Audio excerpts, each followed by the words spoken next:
Okay, so thank you for joining us today. If just to mention, if you're not a member of FAC, you can join at the link that I put in the chat. And if you have any questions, just stick them in the chat or raise your hand. This town hall is being recorded for those who could not attend at this time and for our YouTube channel, which I will give you the link to in just a minute. So I just want to remind everybody that all links put in the chat are safe links. I was asked that question recently. So we don't put anything in the chat that we haven't already vetted or we know them to be safe links. So good morning or afternoon, depending on where you are in this great country. Welcome to Fibromyalgia Association Canada's town hall. I am Trudy Flynn, chair of the board of directors of Fibromyalgia Association Canada, or FAC, and I'm going to do a land acknowledgement and then get right to the questions after I introduce Sherry. So I'd like to acknowledge the traditional owners of the land on which we meet today, the Indigenous, Métis, and Inuit people, and pay my respects to their elders past and present. FAC honors them as we live, work, and play on their lands today. And I am speaking to you from Mi'kma'ki, the ancestral and unceded territory of the Mi'kmaq people. In Nova Scotia, we are all treaty people. And I am joined today by Sherry Wastell. She's just, after all these years, she's just told me how to correctly pronounce her name. So she is the vice chair of FAC, and she is also our web developer. So thanks to her, we have a wonderful website. And she comes from Calgary, Alberta, snowy Calgary, Alberta today. Oh. And we are going to start off. I actually will start with the first question. And first question, well, and the biggest, sorry. Go ahead, Sherry. I just want to say, what are we doing here? Jump right into town hall. I'm having a bit of a rough day today, so Sherry's my backup to make sure I stay on track. So, yes, we're having this town hall today to answer some of our many questions that we get asked. We get asked hundreds of questions. They come through our website, they come through emails, they come through our social media. So we thought we would come together today and answer some of those questions and questions that you may have as well. So on that note, I will start off with the first question, and that we get asked the most, and that is, who diagnoses my fibromyalgia? Why can't I get in to see a specialist? And what specialist takes care, which is all part of one answer. The person who diagnoses your fibromyalgia is your family doctor. They are the ones who should be diagnosing you. We do not have a specialist with fibromyalgia. Rheumatologists in both Canada and the United States are reducing the number of fibromyalgia patients they see, although people do find that confusing because in the United States, fibromyalgia does still fall under the American Association of Rheumatology. So it is confusing for people because they see that rheumatologists do see fibromyalgia patients down there, but they are pulling back in Canada because we are not a rheumatological condition. So they don't, and it's your family doctor that you need to develop that relationship with, and you need to sit down with and develop management strategies with your family doctor. And that's a difficult thing to do because a lot of family doctors do not want to talk about fibromyalgia, my own included. And and a lot of times it's because they don't know what to do with us. They are not well educated on any pain condition, but particularly pain conditions like fibromyalgia. There actually has been studies done, and the curriculum in veterinarian medicine has more about pain and the treatment of pain and how to manage pain for animals than our medical schools do across Canada. And I find that interesting because pets can't tell you they're in pain. And so I find it interesting that, they get more education on that topic than our family doctors do. So I think that's one of the reasons FAC exists, is trying to educate our family doctors and trying to educate our patients.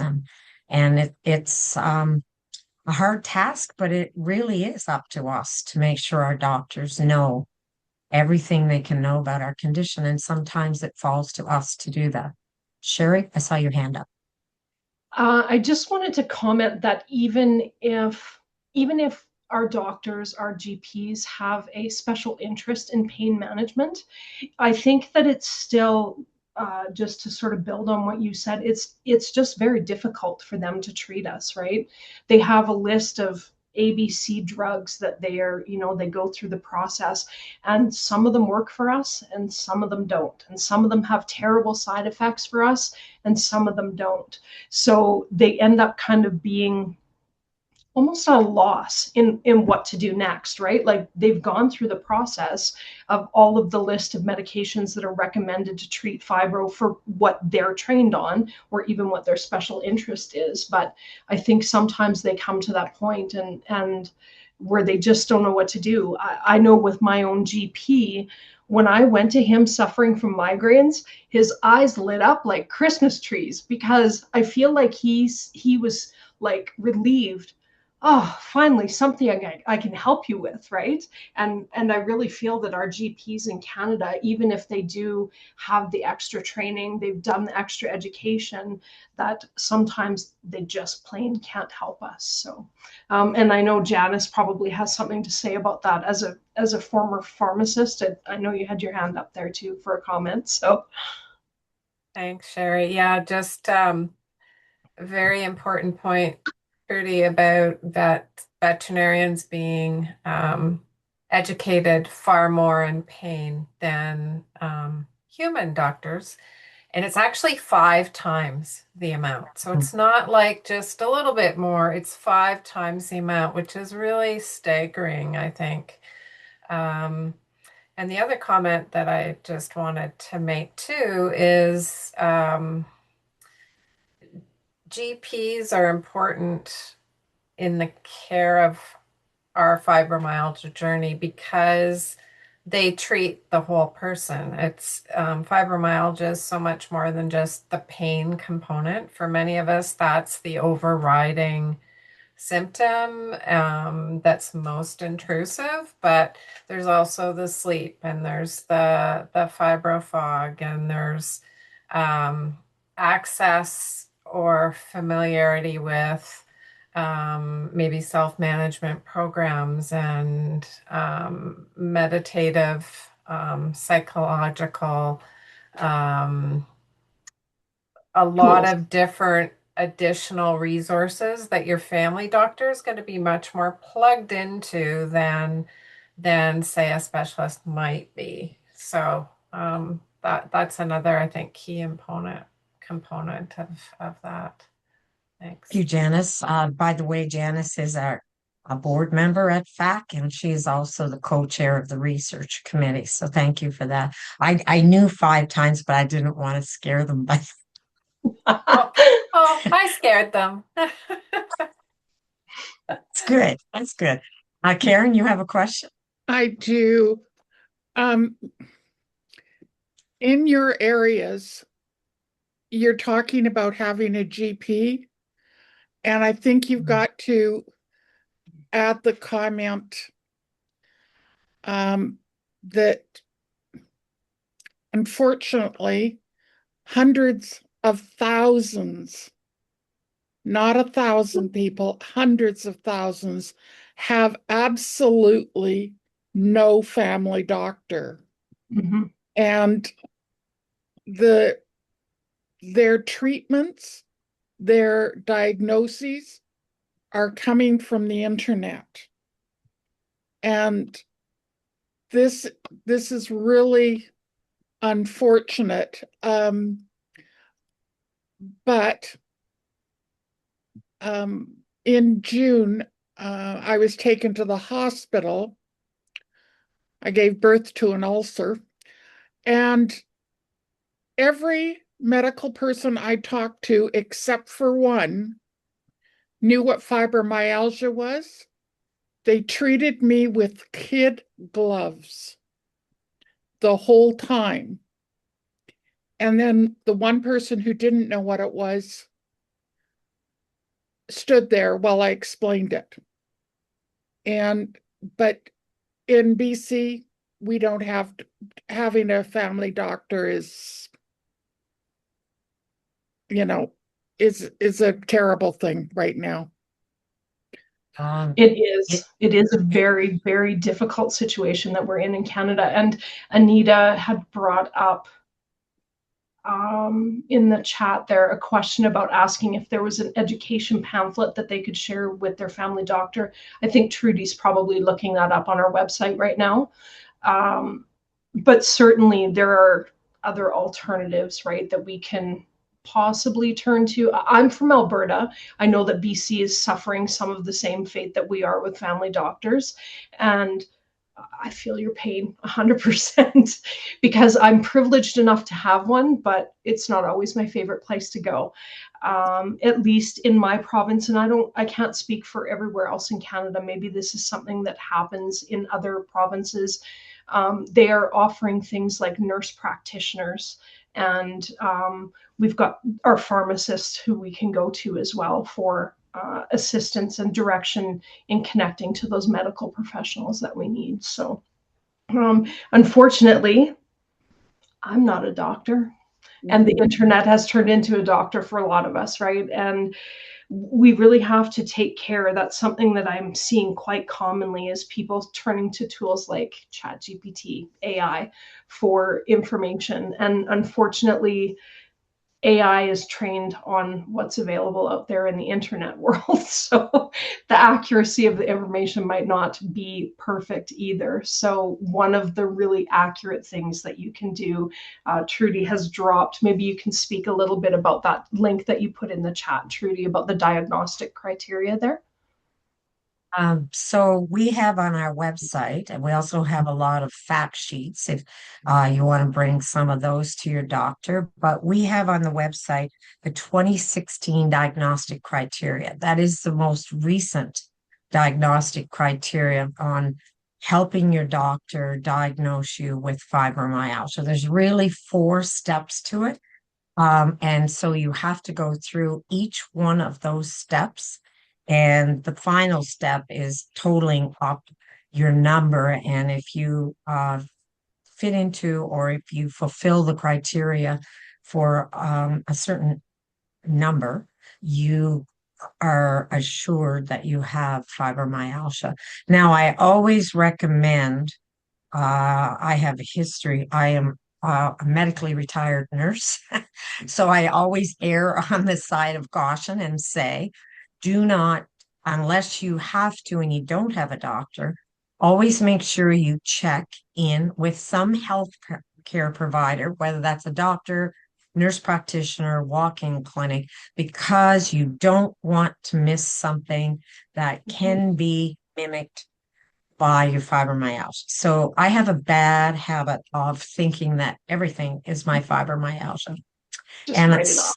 yeah, just write it off. So I have a lot of different skin rashes, and you just touch me and I bruise.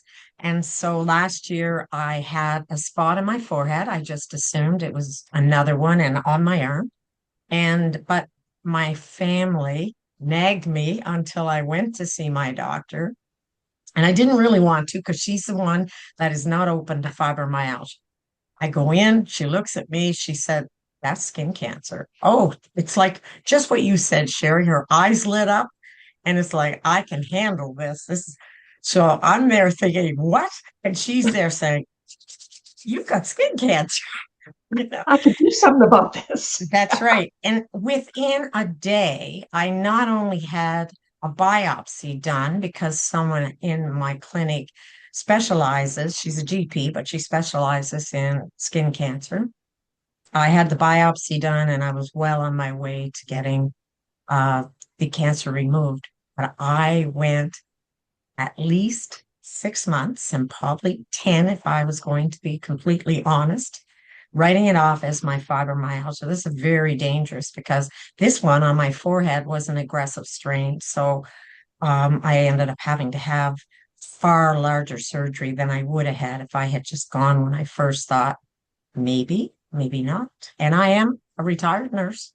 So I really should have known better, but I've just got in the habit over the years because really most things are my fibromyalgia. So you have to make sure you don't make that mistake.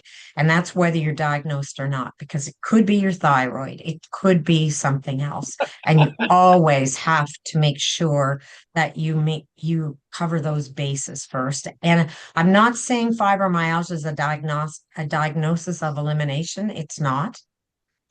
If you have that criteria, it's pretty sure you have fibromyalgia. I just want you to be careful that you don't have something else In addition, yeah. in addition to fibromyalgia.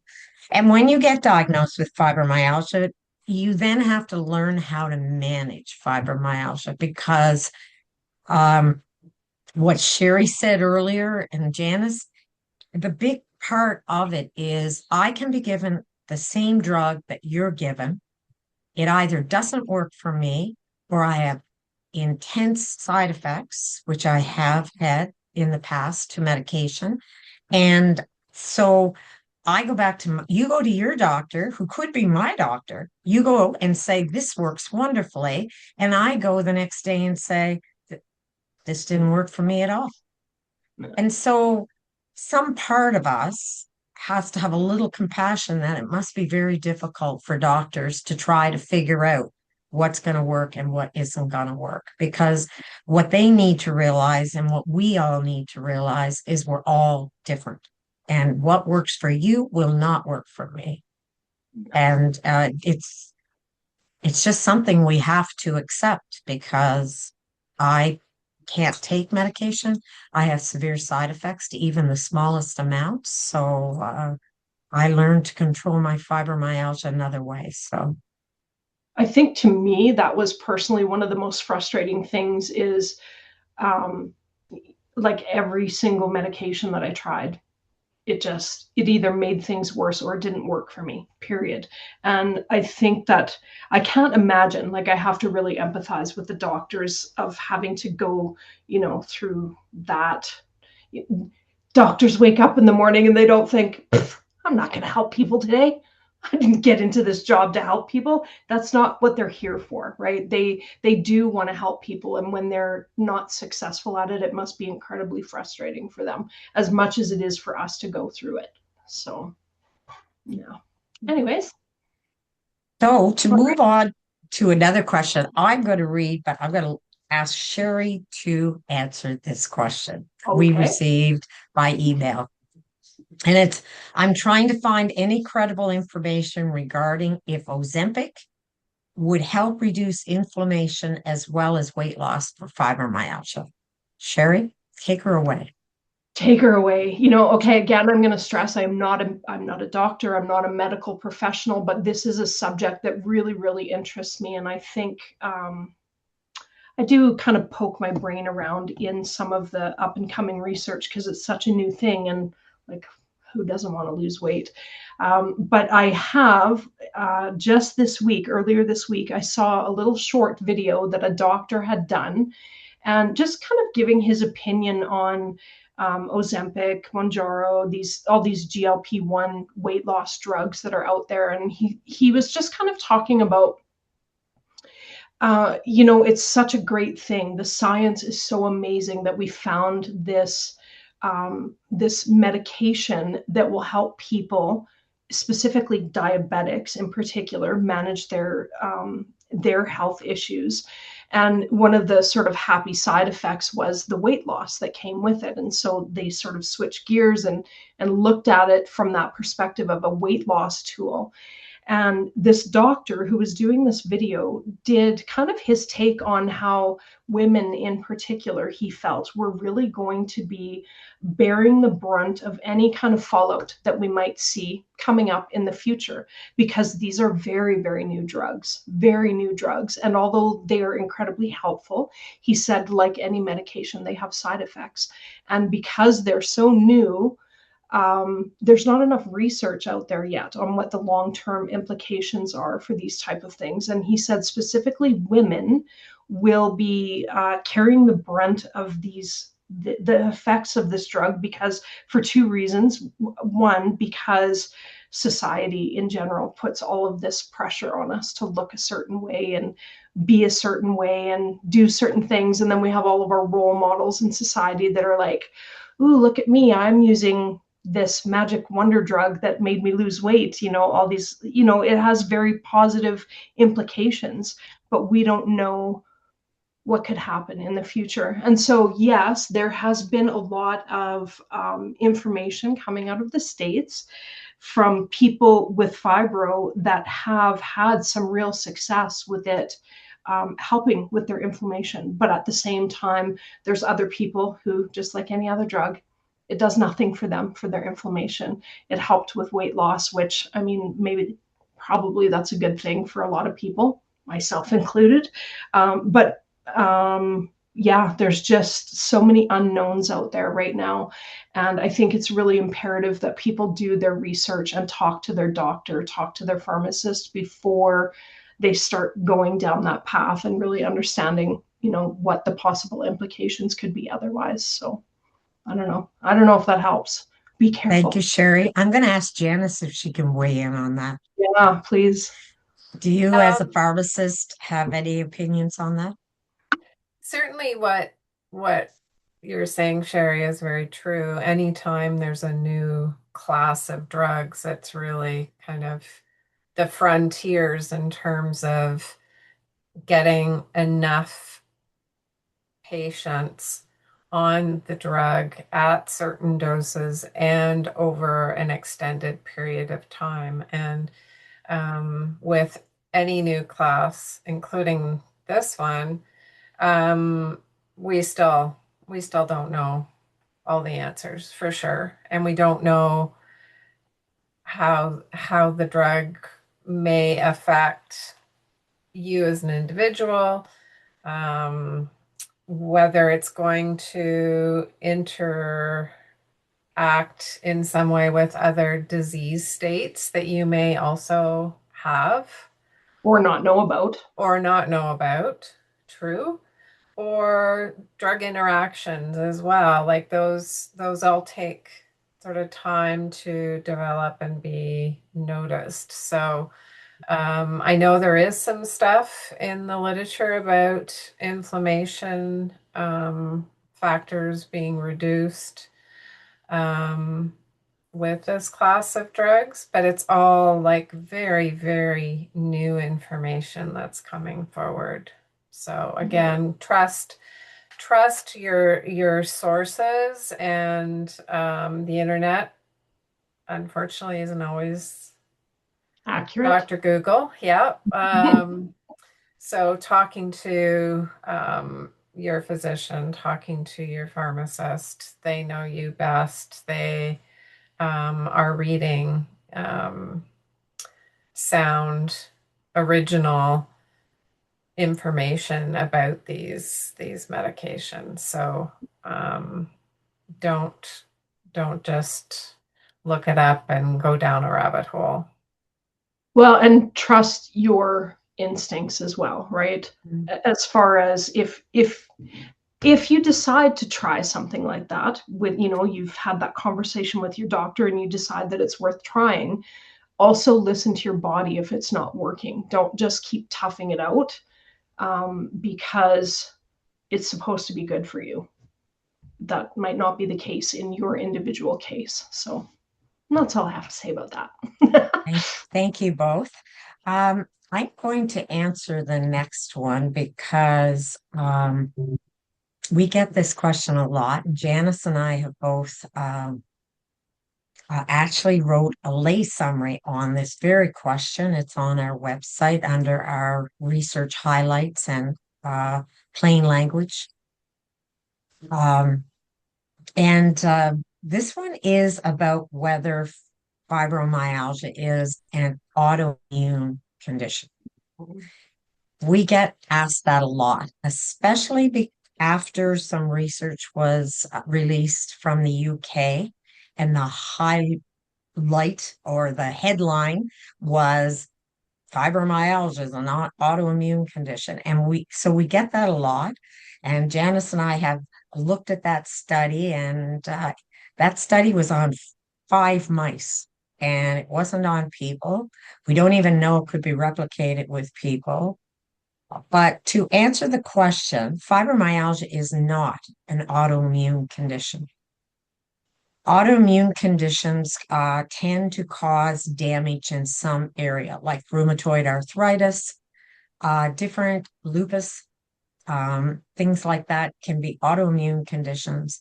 And autoimmune actually means that the body is attacking itself in some way. And so I actually look at that question and think, well, I'm glad it's not an autoimmune disease because we don't have to deal with those kinds of difficulties because fibromyalgia does not cause any damage to any of our tissues, our joints, our bones, or anything like that. Maybe to our psychic, maybe to our mental state, but not to any other part of our body. It isn't terminal and it isn't destroying us the way autoimmune conditions can do. So, but this question was combined with about COVID. So what happens if I get COVID? Can I have an antiviral if I'm autoimmune compromised? And that was the greatest thing that am I at greater risk of developing long COVID? And fibromyalgia is bad enough without developing a virus. Well, I can speak to that because for the first time I had COVID in June. And I will say it is very difficult having COVID when you have fibromyalgia. Maybe some people have been lucky. I was not. I did not hardly get out of bed for a month, and it caused the worst fibro flare I've ever been in. So I still am battling, trying to get back to my baseline that I was at before COVID. But we are not any more at risk of long COVID than anyone else is. So that's not the worry about. It's just that some people with fibromyalgia, I'm sure probably most of you have had COVID. I just was an example of how difficult it was. And it was even more difficult for me because it was my first time in 5 years because I am a masker. I will admit that when I go out, I wear a mask. So I go to great lengths to avoid COVID, but unfortunately, somebody in my house did not. That's all I'll say about that. It took me, and my daughter kept saying, "You gotta let that go, Mom, or you're never gonna get better." And so I'm working on that still. 4 months later, I'm still working on it. But and I actually should have qualified for Paxlovid, and but I didn't get it mostly because I was too sick to get out of bed and go see my doctor or go to the emergency department. So I just toughed it out here at home. And but it doesn't make you any more at risk for things. And I know people with fibromyalgia who've breezed through it, and it hasn't really been that difficult for them. So I'm a bad example, I guess. And but I happened to get the new strain that was around in the spring. And apparently, if you hadn't had it before, it was quite severe, actually. And I will attest to that. So um, I don't know, Janice, Sherry, do you guys have anything more to say about that? No, except I think that particular article was a very good, great example or poor example, depending how you want to look at it, of how researchers can publish an article in scientific literature with a title, with the intent of what their research is about, and then the internet can just completely turn the whole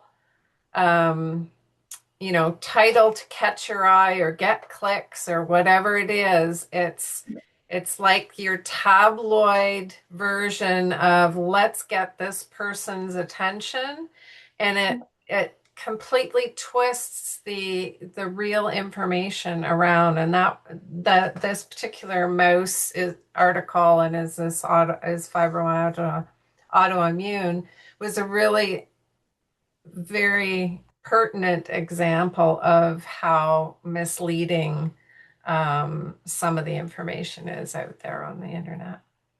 What you called it, Janice, that clickbait, that's exactly what it is, right? And they are trying to get the clicks to market to the people to solve their problem, or get their attention, because those clicks mean dollars.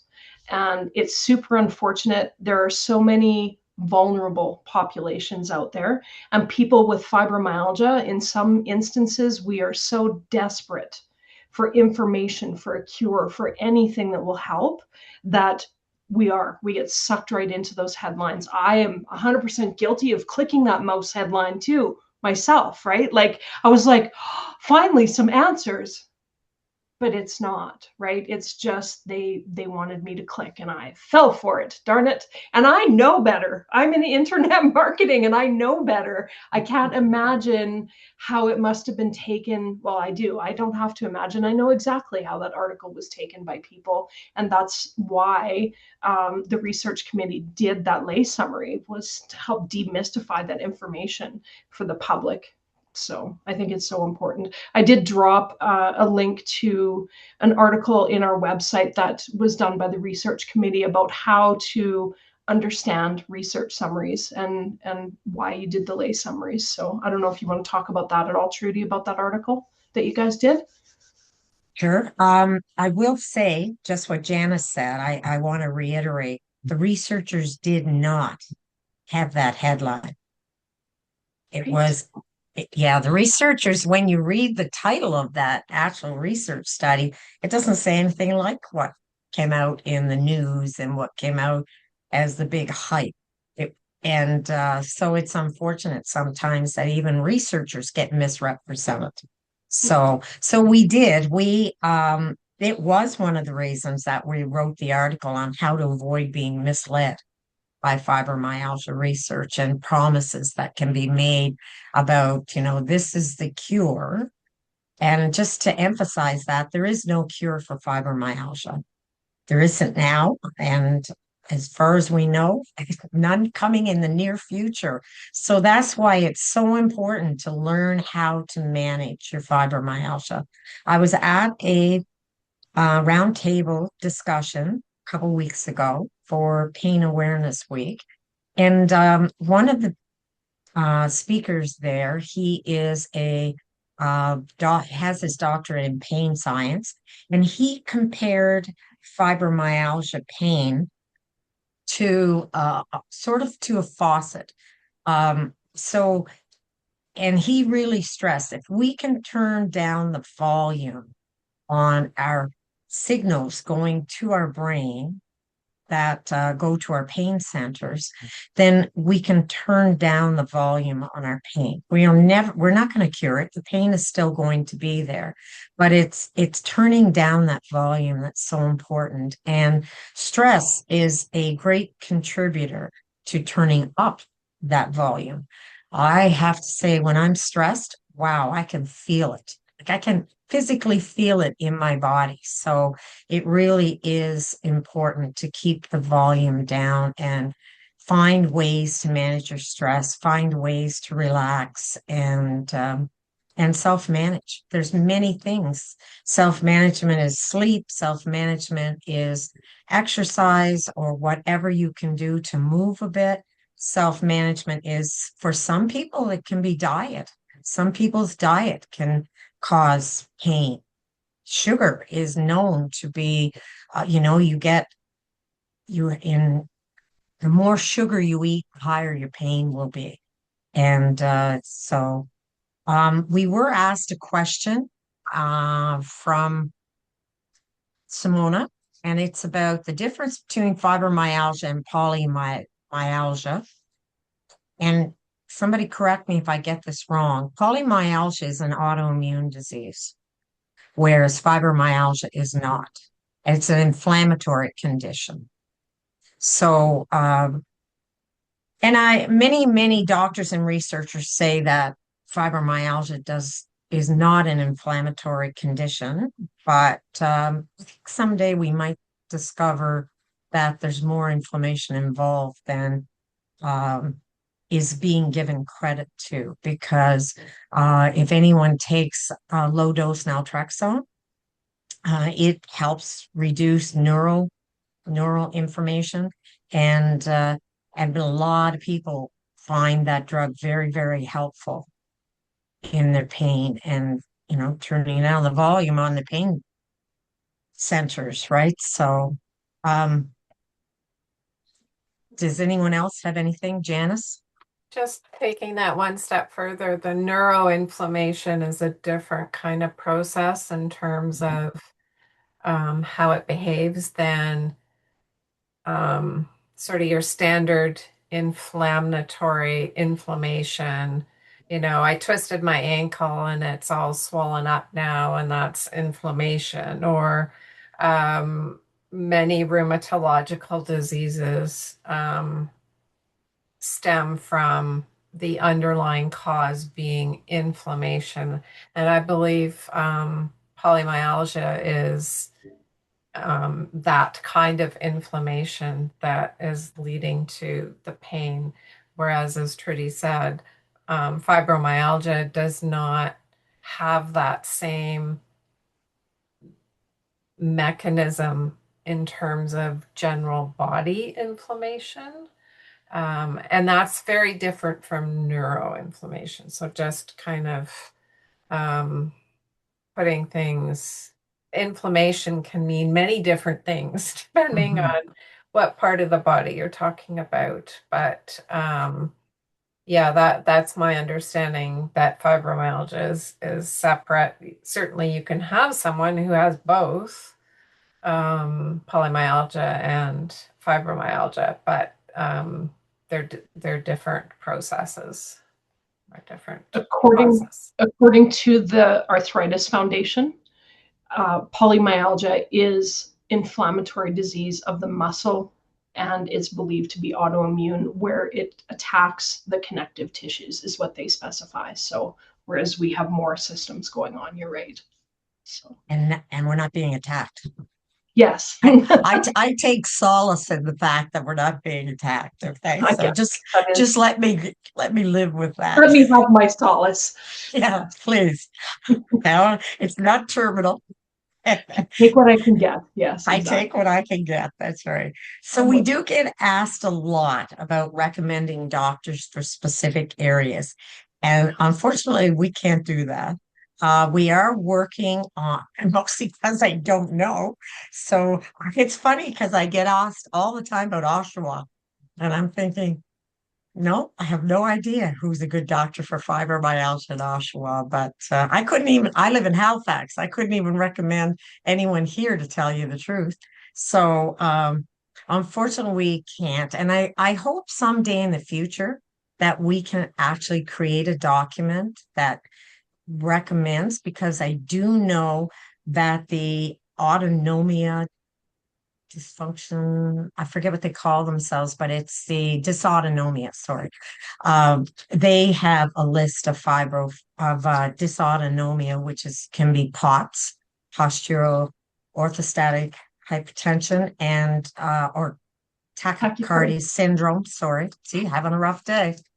Oh, good. And but they have a list. And so sometimes what I do is I look at their list and I say, if you're POTS friendly, maybe you're fibromyalgia friendly, and I will tell somebody that if I happen to find one in their city.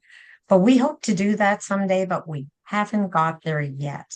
And we are using our regional representatives. We're hoping to get them to work on a list of physiotherapy, physiotherapists who are fibro friendly, occupational therapists, massage therapists, that kind of thing.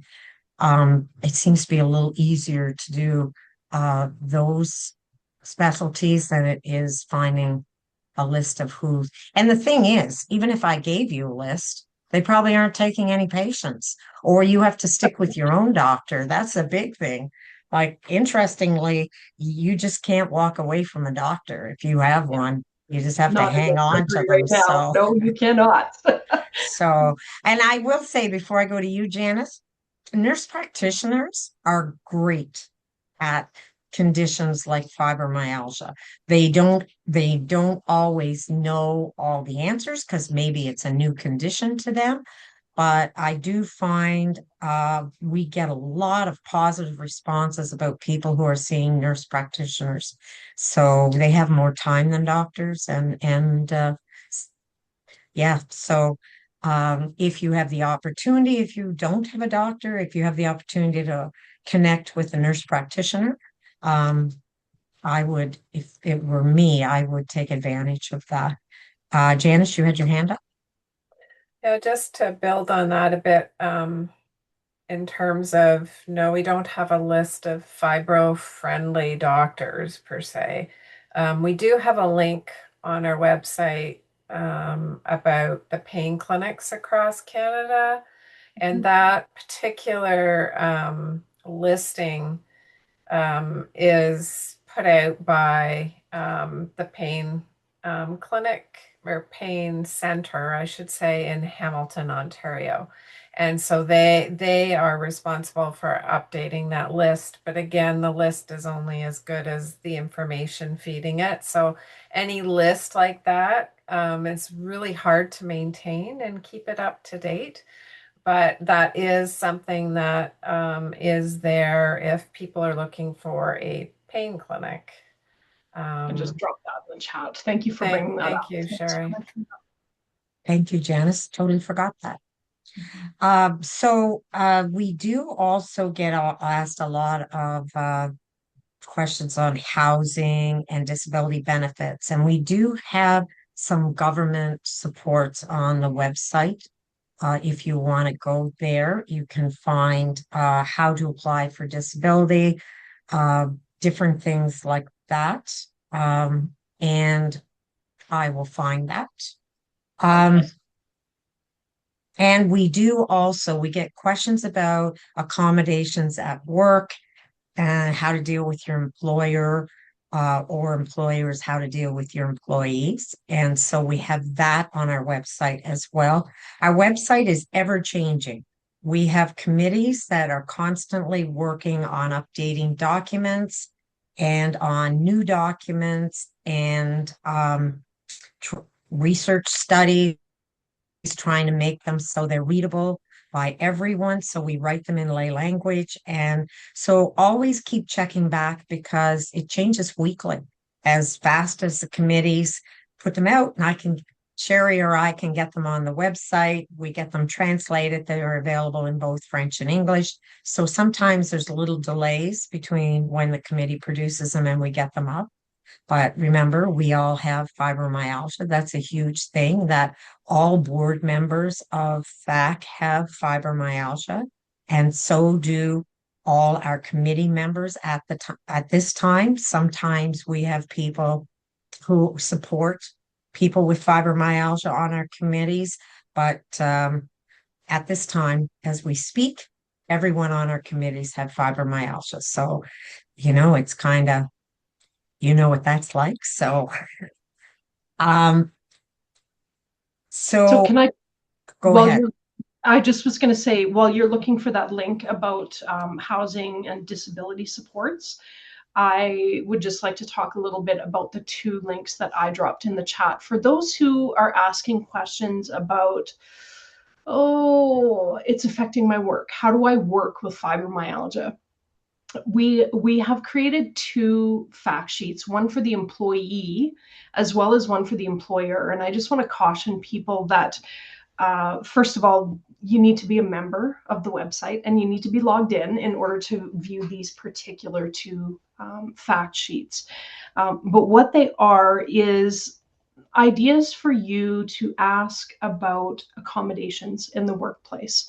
For those of you who still go out to the daily grind out there in the world, it can be really challenging, right? You wake up in the morning and you don't know what kind of day you're going to have. There might be appointments that you have on your calendar for the day. There might be words that you cannot think of and it's affecting your work, right? And you're wondering how it is, like, what do I say to my boss to make them understand? I hope that these fact sheets will help give you some ideas about what you need to do in that conversation. And it boils down to, well, first and foremost, everyone has the right to accommodation in the workplace. However, your boss cannot accommodate you unless they know that you have a problem, right? They can't accommodate what they don't know about. And so that's a very fine and tricky line for us to walk as employees, is like, do I tell my boss or don't I? And then once I do tell my boss, how much do I say or what do I share, kind of thing. And depending, there's no depending. You don't have to tell your boss your diagnosis. You just tell them that you have a health condition and here's my doctor's note and I need accommodations in my workplace. And I brought with me some ideas on what that might look like to help us find what works so that I can continue working, because I'm having difficulty with my cognitive function. And so I might need accommodation in this way or whatever it is, right? It's going to look different for everyone. But the bottom line is, you don't have to give your diagnosis to your boss, but they do need to understand what it is that they're working with. And so it might actually be in your best interest, depending on your workplace, it might be in your best interest to actually divulge that you do have fibromyalgia, and that although it's not life-threatening, it does affect you and it affects your ability to work. And it's going to look different for everyone, but it might be asking for remote work projects or flexibility in your schedule, or something as simple as, I need a walker at work. Can I please have a closet, a designated space where I can store it while I'm at work so that I don't have to take it out to the car. I can just keep it here, that kind of thing. The other suggestion that I would love to say for people to explore when it comes to how do I work with fibromyalgia, if it's at all possible for you, to find a way to be self-employed. If you can manage it. That's not possible for everybody, but to find that thing that makes you passionate enough, because my experience is when you're doing something that you're incredibly passionate about, it's easier to get through the pain and the fog and the fatigue of fibro when you're doing something that you really love, as opposed to doing something that's just for a paycheck, right? So it makes a big difference. So that's my rant about how do I work with fibro. Sorry, that was kind of long. And I just want to mention too, I did put the disability and the government services. We are just about ready to post how to apply for the new disability tax benefit. We should have got that up earlier, but better, like I said, we all have fibromyalgia. So, but it's you have to be, I guess you have to have, talking about cognitive abilities here, be receiving the disability tax benefit on your income tax in order to apply for the disability tax benefit. So that's number one. You have to be between the ages of 18 and 64 to apply for it. And how much you get will depend on your income and your combined family income. I know that British Columbia is doing some adjustments so that you have to count less of your family income. And I know that Alberta is clawing it back. So, Now, you should be careful how you phrase that. They are well, adjusting yes, other programs to compensate for the fact that you are getting a federal benefit. which is clawing it back, right? Semantics, I Anyway, know. yeah, and it really bothers me because I'm on the advocacy committee. We did a lot of work advocating for that benefit. It is way below what Mhm. we advocate it for. We also thought that it should be carried on past 64, and I know it's because of working, but we don't just flick a switch at 65 and no longer have a disability. That Right. always has bothered me. That and I've looked at what you get for seniors benefits, and like there should be some allowance made for the extra expenses of living with a disability after you turn 65. So we are working, as a matter of fact, to send a letter to our MPs with those types of things included because it's not enough money. It was supposed to raise people out of poverty. It was supposed to bring people up so that they were equal to the poverty line at least.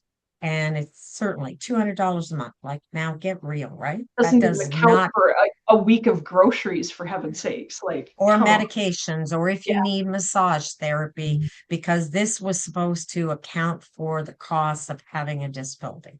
And we all know that it does not do that. So, that I just wanted to mention that is not quite on there yet. I have put in, we were asked the question about, is there a blood work that for fibromyalgia? We actually wrote an article on this because there is no blood test for fibromyalgia.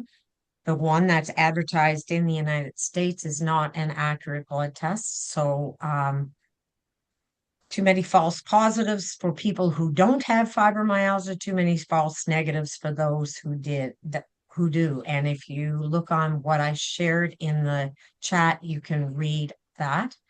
And also I repeated how to get diagnosed. Awesome.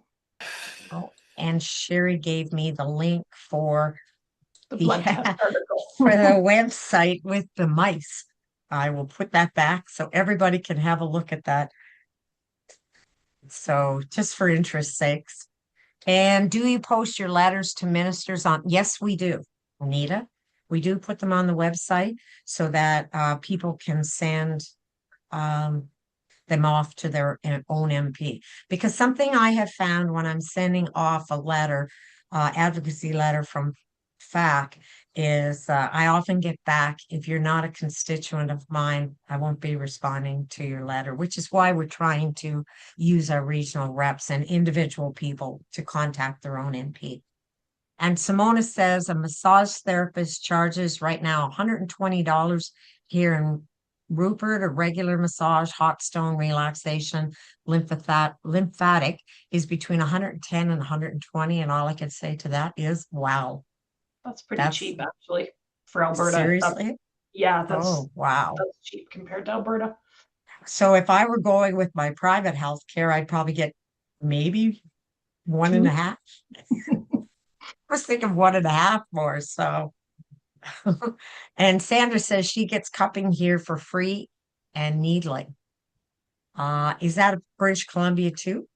That Yes, is, isn't it, yeah, Sandra? Yeah. yeah. Can I say Yes. something? You go right ahead. Okay, good morning, ladies. One of the things I wanted to share is with my physician in Vancouver. She hooked me up with a doctor named Dr. Ricky Arsenault, and also they have their own naturopathic online for pain and that. And I wish I had the email, but I would like to share that information with you because only your doctor can get you registered for that. And then you have to fill out a questionnaire and that. and it's for like chronic pains, anything relating to that.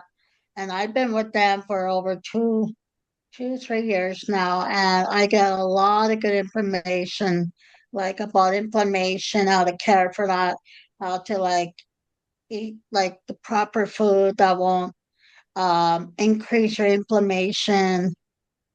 So really good site. I'm trying to remember the other lady's name, but they run a clinic together and it's virtually online. Okay, thank you. I'm Yes. sure they And can you look don't that have to up. pay for it, right? You don't have to pay Yeah, for it. And it's in BC only, though, I have to say. yeah. And I did want to It's Simona. Can she repeat the name of the doctor? Sorry, it's Dr. Arsenault. Dr. Yeah, Arsenault on Vancouver. Karen, yeah, Karen, you go ahead. It's Dr. Rick Arsenault. yes, yeah, yeah.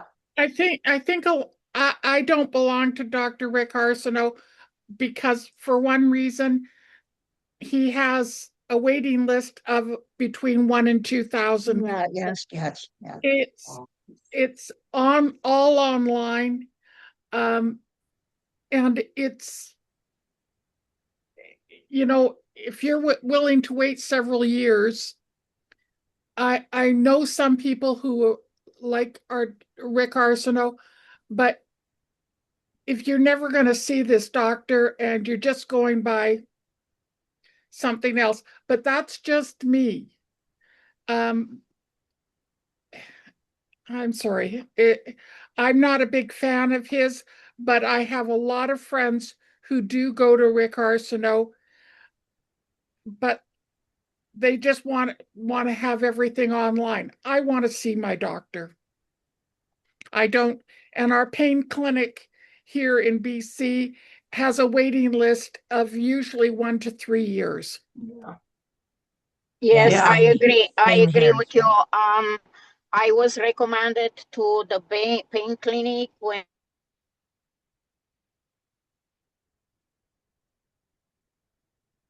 Oh, we lost you, Simona. think what they was recommend me and talk to them like online and not even see them by Zoom, just by phone and stuff like that. And it was so I wasn't feeling up really like have any kind of support there. Just talking with somebody on a phone who you don't even see it or you can't even show their faces sometime. And I'm like, who are these people? Who I'm talking with? It's just like I need to sit down and talk to you and see you. Can you actually even believe what I'm telling to you or not? Because so many practitioners, so many doctors right these days, and way back in 2009 when I was diagnosed, they don't even recognize. They don't even say fibromyalgia. What the heck is this fibromyalgia? They told us that actually my family doctor sent a recommendation without my approval to a mental health clinic in Prince Rupert. I receive a phone call from mental health clinic and I have to go and see them because my doctor recommend them to them. My family doctor recommend me to them because he believes that I have some mental health issues. I was in shock when I received that phone call. I said, "What in the front door is happening here?" Yeah, a BC lot. is a little bit wonky right now. And, quite honestly, I think they all are.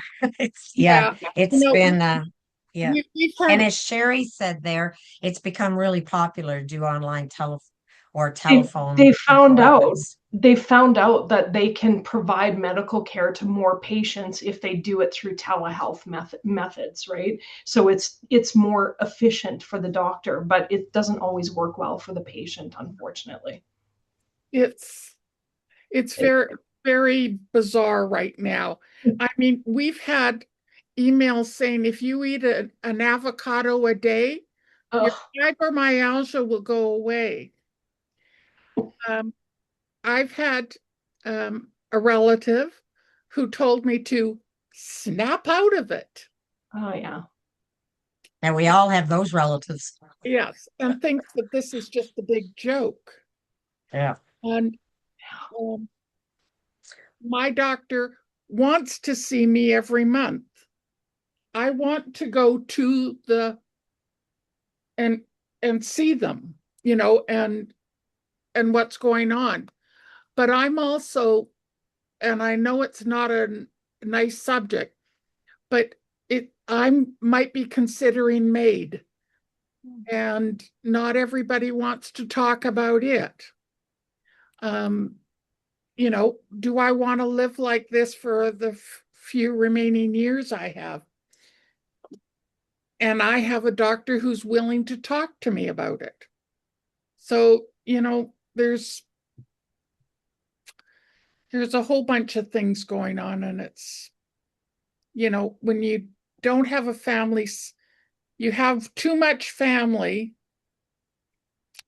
who don't believe you, and your support staff is coming from online, from your support groups and everything.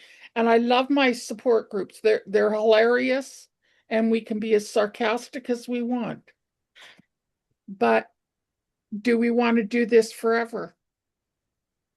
I'll be quiet. I'm sorry that you feel that way, Karen. I'm so sorry that you feel that way, that that's the alternative that you would choose. And yeah, it's tough to find the support that we need. That's the bottom line. So, And Karen, it's Simona here. I really, really appreciate you open up and talk to us about how you feel and what your intention. I just want to let you know that you are not alone. I believe I'm one of them that I probably go to that direction myself. I work in Northern Health for 15 years. My specialty was dementia, Parkinson, and Alzheimer's disease. I saw people when at their age, they was 90, 95, they were still in pain. They have so much pain, and they was begging every day when I feed them that they want to die, and they was not allowed. They know this maid was not even there, and was not accept. It's not even accepted in some places. Now I think you have to travel to Quebec or somewhere, and BC is not even approved yet. So I am with you. I just want to tell you that my heart to you. I know it's really hard, and special when you don't have a family to support you or believe you. I know online support group, it's amazing, but you need to have somebody close to you, a special family to support you, love you, and take care about you when at some age, like we're getting older and our body, they don't support us, and is nobody there. So I'm with you, and I support you 100% in what you said. Thank you. Thank you, Simona and Sandra and Karen. It took a lot of courage for you to say that.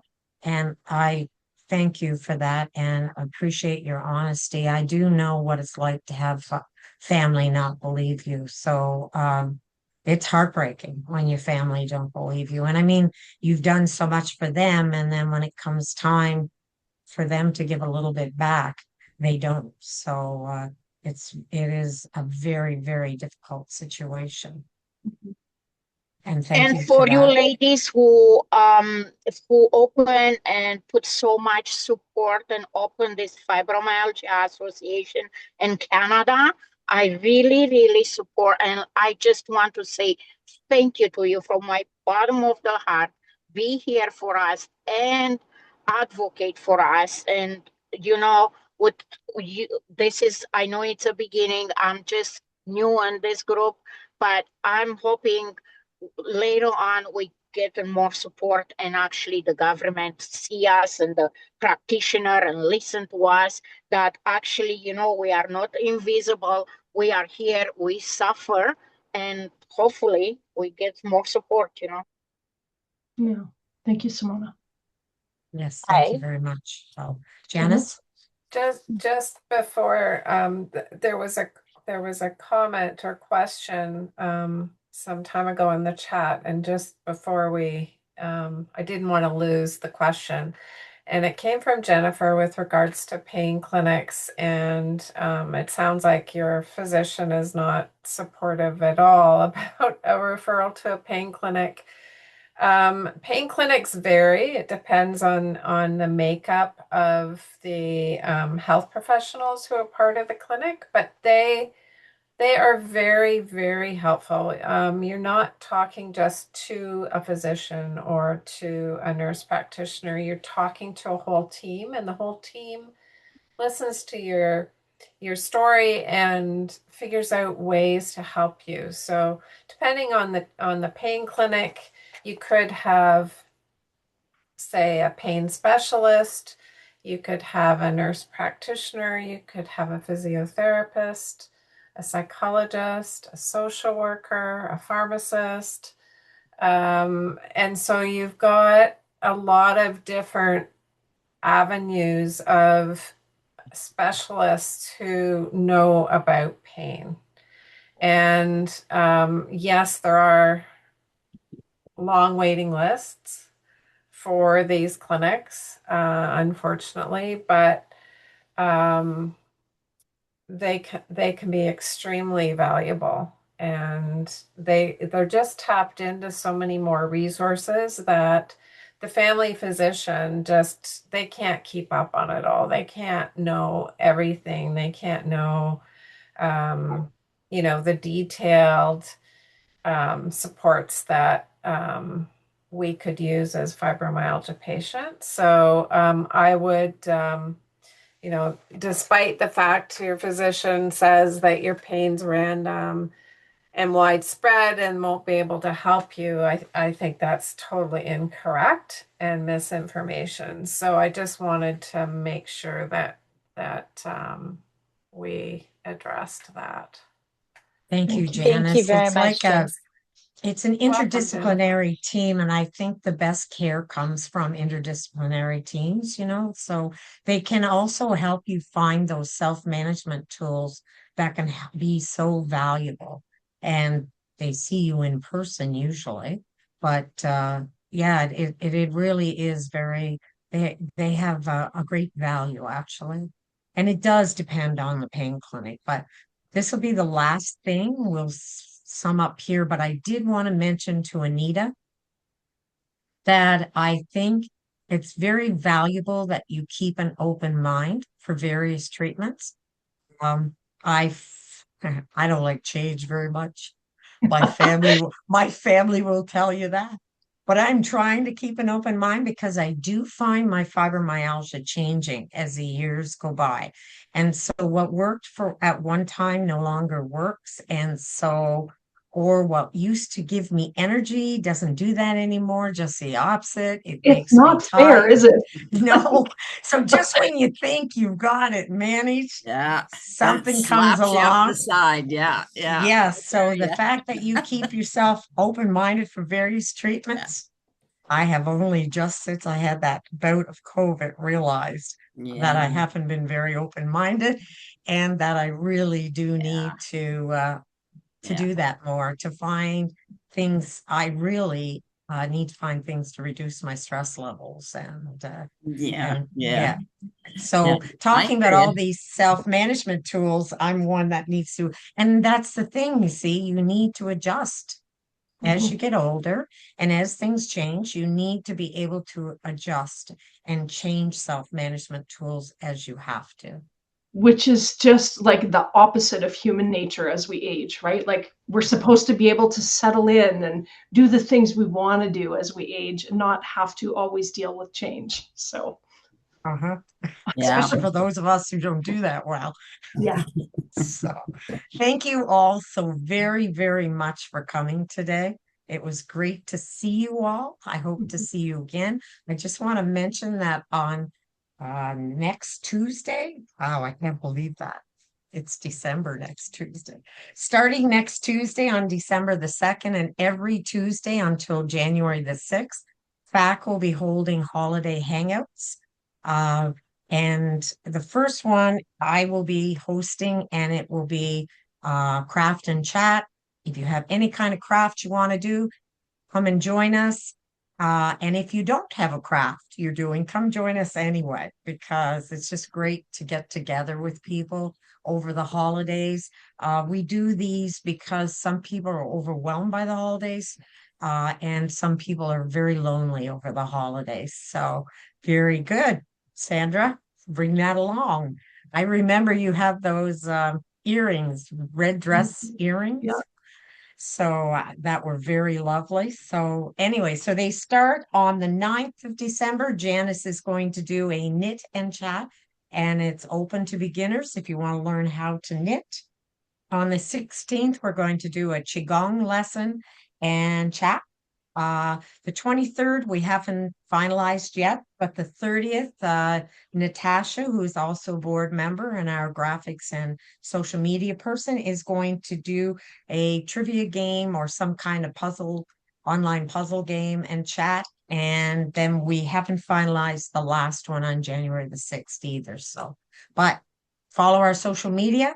And as soon as we have those finalized, we'll have them up, and we'll be starting to advertise those this week. And they're going to be, Janice, help me out here, 6:30, or is that what time you're having yours? 6:30? I think it's 6. Oh, 6 your time, right? Eastern. 6 Yeah. Eastern time. Yes, 6 Eastern time. We base FAC on Eastern time. Janice is in London, Ontario, so 6. Okay, so they'll all be at the same time. We did a variety last year, daytime, evening, and people got confused about what day was what. So this year we're going to stick to 6 o'clock Eastern time. Please On Wednesdays. come join us. We'll talk about whatever you want to talk about. Awesome. Take care, everybody. It was great to see you. Bye. Thank you. Bye. Thank you. Thank you. Where's the button? Oh, there it is.